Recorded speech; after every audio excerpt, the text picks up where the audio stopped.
Over thinking டைம்ல friends கூட பேசுறது நல்லதா இல்ல தனியா வாக் போறது நல்லதா? எனக்கு தெரிஞ்சு ஃப்ரெண்ட்ஸ் கூட பேசுறது தான் நல்லது. ஏன்னா நீங்க பேசும்போதே உங்களோட ஸ்ட்ரெஸ் எல்லாமே அப்படியே ரிலீஸ் ஆயிடும். சேடா இருக்கிற டைம்ல பாட்டு கேட்கறது நல்லதா ஆர் ஜேர்னலிங் நல்லதா?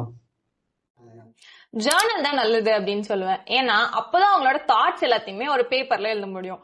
மியூசிக் கேட்கலாம் தான், ஆனா நீங்க மியூசிக்ன்ற பேர்ல அதே சேட் சாங்ஸ் தான் கேட்பீங்க. அதனால ஜேர்னலிங்.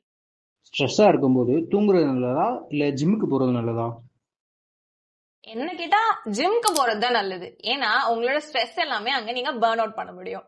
ஓவர் மொபைல் அடிக்ஷனுக்கு ஆப்பை டெலீட் பண்றது நல்லதா ஆர் நோட்டிபிகேஷன் சைலண்ட்ல போடுறது நல்லதா?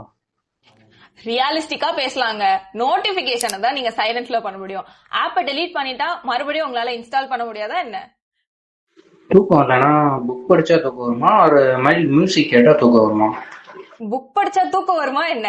மியூசிக் தாங்க கேட்கலாம். மைல்டான மியூசிக் கேட்டீங்க அப்படின்னா ஆட்டோமேட்டிக்கா உங்களுக்கு தூக்கம் வரும். இது என்னோட பெர்ஸ்பெக்டிவ். நீங்க எதை சூஸ் பண்ணுவீங்க அப்படின்றத கமெண்ட்ல சொல்லுங்க.